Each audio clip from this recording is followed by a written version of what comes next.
एक तरफा फैसला लेते हैं, तो न्याय नहीं हो रहा। न्याय नहीं हो रहा है। नमस्कार, आज मैं मौजूद हूं गोरखपुर, मुख्यमंत्री योगी आदित्यनाथ के गृह जनपद में।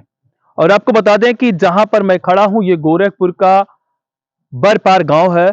और इस गांव में ये जो खड़ंजा लग रहा है, यहाँ पर कुछ लोग इसका विरोध कर रहे हैं। विवादित भूमि है, किसी की अराजी नंबर है, कुछ लोगों द्वारा जब सीसी रोड बनवा दिया जा रहा है। लगातार लोग यहाँ पर पीड़ित हैं जो कई महीनों से इसका विरोध कर रहे हैं। और नपवाने के लिए जो यहाँ के तहसील प्रशासन के लोग हैं उनके पास कंप्लेन दिए हैं कि इसका नपीकरण करा दिया जाए और हमारी जमीन को अलग कर दिया जाए। लेकिन जिला प्रशासन की बात करें तो घोर लापरवाही करते हुए इसका कोई पैमाइश नहीं किया जा रहा है, जिससे यहाँ के स्थानीय लोगों में काफी रोष है। भाई साहब हैं, हम इनसे जानने की कोशिश करते हैं। भाई साहब, क्या मामला है? ये हमारा धारा 24 का पैमाइश का आदेश हुआ है 2015 का, लेकिन आज तक ये नपा नहीं। एक बार नपा था, ये इनके बाउंड्री के अंदर गया, लेकिन तब भी ये अधिकारी आ रहे हैं जबरदस्ती बोल रहे हैं नहीं ये रास्ता चल रहा है, रास्ता पे बनेगा। मतलब 2015 में आदेश हो गया नपीकरण का और 8 साल लगभग हो गए और अभी तक नपा नहीं। 2 बार मैं मुख्यमंत्री के पास मिला भी, एक बार एसडीएम साहब आए लेकिन नपा नहीं, बोले कि 15 दिन में नाप दूंगा, लेकिन नपा नहीं। और मैं थाना तहसील दिवस पे एप्लीकेशन दे दिया, जीआरएस कर दिया, लेकिन कुछ भी सुनवाई नहीं होती है। हम लोगों को ऊपर से दबाव डालते हैं, बोलते हैं आखिर सुनवाई क्यों नहीं होती आप लोगों की? बोलते हैं मुख्यमंत्री कार्यालय से फोन आया है और वहाँ मुख्यमंत्री सुरक्षा गार्ड है, उनका दबाव है और डीएम साहब का आदेश है। कौन मुख्यमंत्री सुरक्षा गार्ड है? विजय प्रताप सिंह, हमारे गाँव के पड़ोसी हैं। जिनसे जो ये बनवा रहे विवाद जिनसे? हाँ, ये सरकारी जमीन पूरा कब्जा किए हुए हैं और इनके दरवाजे से खड़ंजा लगा था, ये जो सरकारी खड़ंजा था वो उजाड़ लिए हैं और हम लोगों का रास्ता जब बंद कर दिए थे और उसके बाद आने जाने में दिक्कत होती है। उसके बाद ये माँ बहन गाली देते हैं जब कभी। मतलब योगी आदित्यनाथ के गृह जनपद में मुख्यमंत्री कार्यालय से अधिकारियों के पास फोन आ रहा है कि ये काम आप मत करिए। ये बोलते हैं कि मुख्यमंत्री कार्यालय से दबाव है और डीएम, अभी हम कल नायब तहसीलदार साहब आए थे, बोल रहे ऊपर से दबाव है, मैं सड़क बनवाऊंगा, मेरे बाग का नंबर है, लेकिन जबरदस्ती ये बोल रहे हैं इसी में मैं रास्ता बनवाऊंगा, जो कि रास्ता का जमीन एक बाउंड्री मार के कब्जा किए। मतलब ये जो बाउंड्री दिख रहा है इसमें रास्ता का मार्ग इधर है? इधर है, पश्चिम तरफ। पश्चिम तरफ है इससे? चाचा, क्या मामला है, क्या कुछ कहेंगे इस मामले को लेके? इस मामले लेकर मुझे यह कहना है कि ये जबरदस्ती कर रहे हैं विजय प्रताप सिंह और दबाव बना करके इस पर रास्ता बनवाना चाह रहे हैं। कल तहसीलदार साहब आए थे, उनसे मेरा बात हुआ है। मैं अपना दीवानी का जो है वो सवाल जवाब उनको दिखा रहा हूँ। इस पर देखिए कई स्टे लाइन के लिए स्टे नहीं मिलेगा और ये सवाल जवाब जो है स्टे का एक प्रारूप है, इसको हर तारीख पर लेना पड़ता है। स्टे एक बार ले लिया जाता तो मगर चलता रहता है। कहना मैं इसको नहीं मानूंगा, इसको मैं बनवाऊंगा। हम कहे बनवाएगा तो मैं हाथ में आकर नहीं बनने देंगे। तो काहे आप रो काहे रहे हैं? उनकी बात सुन करके ये अधिकारी एक तरफा फैसला लेते हैं, तो न्याय नहीं हो रहा? न्याय नहीं हो रहा है। चाहिए तो बहुत बड़ा झूठा है। ये हमसे राजू गिरवाया, कार को प्रधान गिरवाए। एडीएम साहब कहे कि थोड़ा गिरवा दिया, वीडियो सब मौके पे देखे थे, कह रहे प्रधान गिरवाए हैं। ये एडीएम साहब का जवाब है। हमसे कहे कि पक्की पाना तो सब कोई पक्का काम होगा, अभी 2 दिसंबर की बात है और उसके बाद इसमें पक्का काम क्यों हो रहा है? आप अधिकारी इस तरह से आप पास करना चाहिए। आपने देश सेवा किया है? यस सर, मैं देश सेवा किया हूँ। और अंदर से किस विभाग में आप रहे हैं? आर्मी में। और उसके बाद आज ऐसी दशा क्यों? ऐसी दशा यहाँ का अधिकारी क्या है, ये अधिकारी लोगों की दशा कर रखे हैं। जब हम लोग साथ में हो रहा है, बाकी गरीब जनता के साथ में क्या हो रहा है? कहते हैं रास्ता बंद कर, मैं किसी रास्ता बंद नहीं किया, पता नहीं कब से रास्ता चला, इसी रास्ते लोग जा रहे हैं। मैं रास्ते में मेरा ही बंद किया था रास्ता, इनके लिए मैं रास्ता बंद कर दिया। कौन बंद कर रहे हैं? विजय प्रताप सिंह बंद किया। तो मंदिर के पास में गिट्टी बालू लकड़ी वगैरह धर करके एडीएम में अब कुमार मिश्रा आए थे, वो कहे कि इसको हटाओ, तो कहे कि साहब उसको रास्ता क्लियर कर लीजिए और इस रास्ते को हम बैठ कर समझ लेंगे। कहना नहीं जैसे भी जवाब सुना दे, मैं सब बालू मैं यहाँ गड़े पहले गड़े ही था, इस गड़े में गिरवाऊंगा। ये इनके भाई थे, वो कह रहे थे कि वो तो मर गए हैं कि बंजर है, ऐसी है, सबको लिखवा रहे थे। अब जब तुम्हारे बाग का नंबर है, वो इनका यही उनका मेन धंधा था। झूठ एक नंबर से इतना झूठा है जिसका कोई हद ही नहीं।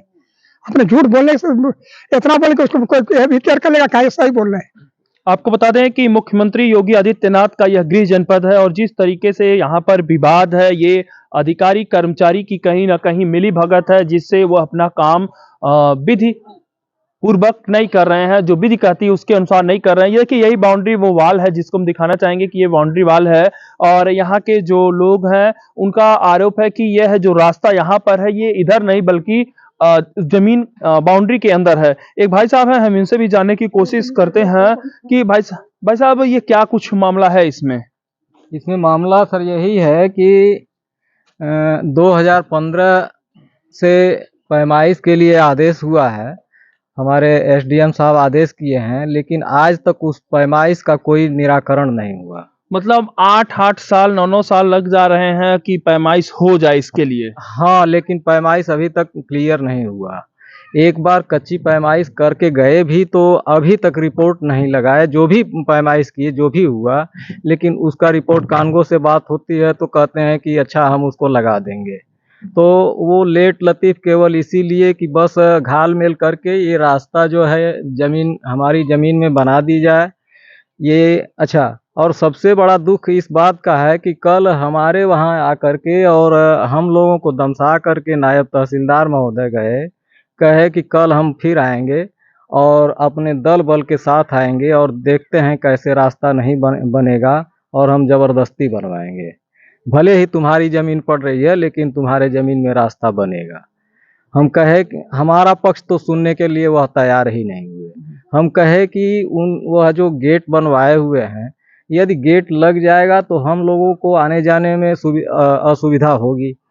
हमारे तरफ भी रास्ता बनवा दिया जाए, भले ही हमारी ज़मीन में रास्ता बन जा रहा है लेकिन हमको भी तो आने जाने तो आप किसी के दरवाजे से कैसे जाएंगे? यहाँ कभी रास्ता था? ये अजीब बात है, जब किसी के दरवाजे से हो के हम जाएंगे नहीं तो हम अपने घर जाएंगे कैसे? यहाँ पहले रास्ता था? यहाँ पर खड़ंजा लगा हुआ था। वो जो मंदिर दिख रहा है उसके उत्तर तरफ मतलब हम लोगों के घर तक जो है कि ये खड़ंजा लगा हुआ क्या था। हुआ, खड़ंजा तो नहीं दिख रहा है? नहीं, खड़ंजा तो हमारे पड़ोसी जो हैं विजय प्रताप सिंह, वह अपने खुद खड़े होकर के जैसे ही पहली बार सुरक्षा में आए, तब मायावती या अखिलेश जी का समय था और वह उखड़वा लिए और यह कह करके उखड़वाए कि हम इसको ऊंचा करवा देंगे। लेकिन जब उखड़वा लिए तो कहे कि नहीं, हम ऊंचा नहीं करवाएंगे, हम तो इसको बंद करेंगे। और तब से ये मामला इसी तरह से चल रहा है। मतलब मुख्यमंत्री के योगी आदित्यनाथ की सुरक्षा में आते ही सरकारी खड़ंजा उखाड़ लिए? हाँ, वो सरकारी खड़ंजा जो है वो ईटा क्या हुआ उसका सब? वो अपने उपयोग में ले लिए। पुराना मकान था, उसमें फर्श वर्श करवाए, वह भी गिरा। उसके बाद अब उस ईंटे का अब क्या किए वही जानते हैं। ये बगल में जो आपकी नवीन ये जो जमीन दिख रही है, हरियाली लगी हुई है, यह भी नवीन पर्ती की जमीन है जो बाउंड्री लगी हुई है। किसकी बाउंड्री है? उन्हीं की है, विजय प्रताप सिंह की ही है। और वह बाउंड्री वह नवीन पर्ती भी कब्जा है और इसके ठीक बगल में ये जो है सरकारी खोर का रास्ता है, उसको भी कब्जा किए हुए हैं। मतलब बाबा का बुलडोजर अपने लोगों के ऊपर नहीं चलेगा? नहीं, उनको उनके लिए बुलडोजर नहीं है। बुलडोजर तो उनके लिए है कि अब जो नहीं पहुंच पाया या क्या है, अब बुलडोजर वो कैसे चलाते हैं, अब ये तो हम भी नहीं समझ पाते हैं। आपको बता दें कि योगी आदित्यनाथ के गृह जनपद में हम हैं और बेलघाट थाने अंतर्गत ये पूरा विवाद है, लेकिन लगातार जिस तरीके से यहाँ पर आरोप लग रहा है, अधिकारियों की साफ साफ लापरवाही झलक रही है। मुख्यमंत्री योगी आदित्यनाथ को बदनाम करने की लगातार जो साजिश चल रही है, उनके नाम पर लोग अधिकारियों को दबाव दे रहे हैं। हालांकि मुख्यमंत्री को इस बात की संज्ञान है कि नहीं है, लेकिन कहीं ना कहीं मुख्यमंत्री के कार्यालय से लगातार लोग अधिकारियों के ऊपर दबाव बना रहे हैं, जिससे यहां पर न्याय संगत काम नहीं हो रहा है। और बने रहिए हमारे साथ, हम दिखाते हैं इस पूरे घटना के तह तक जाकर। तब तक के लिए नमस्कार, जय हिंद।